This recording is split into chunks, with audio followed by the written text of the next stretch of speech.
Ayan pong batang yan ay 4 na taon. Ayan. 4 na taong gulang pa lamang po siya, pero napabiyaya po na Lord, napakagaling na po niya maghugas ng plato, pati mga puwit. Tapos yun, aanlawan po niya doon. Unang anlaw, kuskus pa rin niya pati mga puwit. Ayan.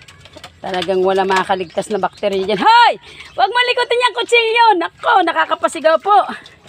Talagang ganito po tayo. Laging napapasigaw sa ating mga anak-anak.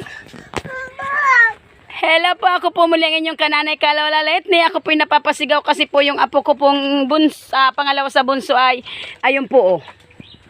Ayan, yung pong aking hinihiwang papaya, ayan, ay ipinagtatapon po sa lupa. Kaya, ay nako, sino po nakarelate ng ganito mga kananay, mga kalola, na ang papaya ipinagtatapon. Kumbaga sa ano yung ating mga ginagawa pag hindi natin nabantayan. Yan, kinuha pa yung kutsilyo, kaya ako po ay napasigaw at baka mataga. Ganyan po tayo mga kananay, mga kalola. Comment po kung sino ang nakaka-relate ng ganyang sitwasyon. Ayan po, nakatambak pa po yung aking labahin, anlawin. At yung po aking panganay na apo, ayan, naguhugas po siya ng plato. Ayan, kahit po siya maliit pa. Hindi pa po siya masyadong nakasalda, hindi siya matanggal. Dumikit po yung kanyang hinuhugasan at hindi ra po matanggal. Kumapit kasi dun sa... Tatanggal yan apo ko, sandali. Yan, tinulungan ko po siya at kumapit yung plato, hindi matanggal. Ayan po. Apo, mag-hi ka muna anak. Yan, hindi pa po siya masyadong nakasalta kasi siya po ay 4 years old pa lang. And then siya po ay marunong na pong hugas ng plato, magwalis ng harapan, magtiklop ng hinigaan.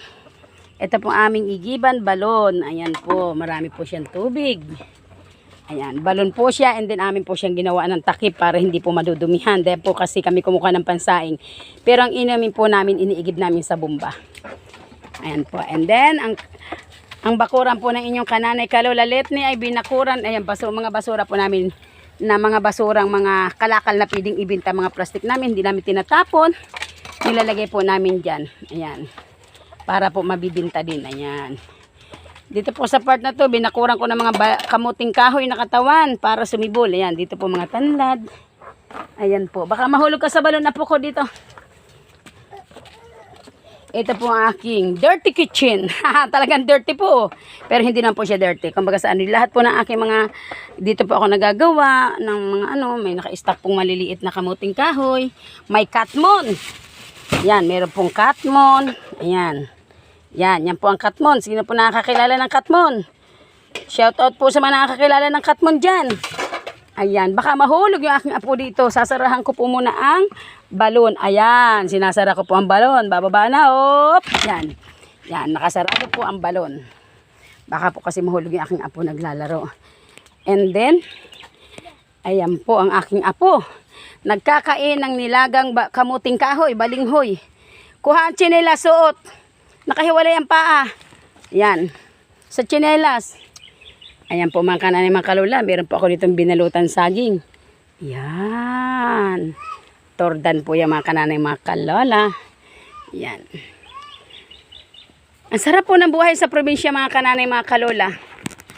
Dito po sa probinsya, kahit wala kang 5 piso, wala kang 10 piso, makakagulay ka na. Kailangan lamang po ay masipag, magtanim-tanim, magtusok-tusok. Ayan. Ayan. Ito po yung mga una kong in-upload na mga kamuting kahoy at yan pong iba'y nakuha ko na. So ito naman po ngayon yung mga bago kong tanim, mga kananay, mga kalola. Ito naman po yung mga bagong tanim ko. Ayan. Pagkakabunot ko po ng isang puno, pinapalitan ko po agad siya. And din sa part na to, sinalitan ko po siya ng mga kamuting bagin. Ayan, ayan, kamuting bagin. Katatanim ko lang po kahapon. Ayan, nanggugulo na doon yung aking... Hoy, ba't nakaupo ka sa lupa tayo dyan? Huwag mong guluhin si kuya. Lagay yan, may uho yan. Lagay.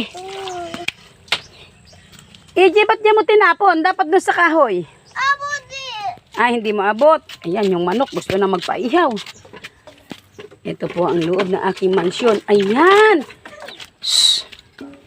Ayan, nakapasok po ang manok sa loob ng aking lagayan ng pagkain.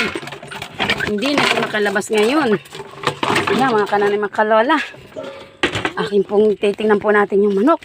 Ako po ay meron dito yung lagayan, ganyan, oh. Yan. Lamisa, ang ibabaw, and then, lagayan po ng ulam ang ilalim. Kaso, binuksan ng apo ko. At nakalabas kasi kinain niya yung kamuting kahoy dun sa lalagyan. Ayan. Kaya, ang gagawin ko po ngayon siya ay aking huhulihin. At ilalagay ko siya. Ay, hindi ko nahuli. Aray ko, natamaan pa ako sa uga. Hindi ko nahuli. Napaalpas. Lalagay ko sana siya sa kulungan eh. Ayan.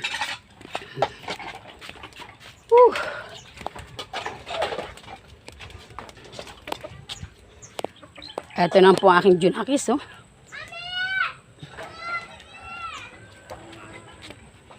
Ayan po ang aking junakis.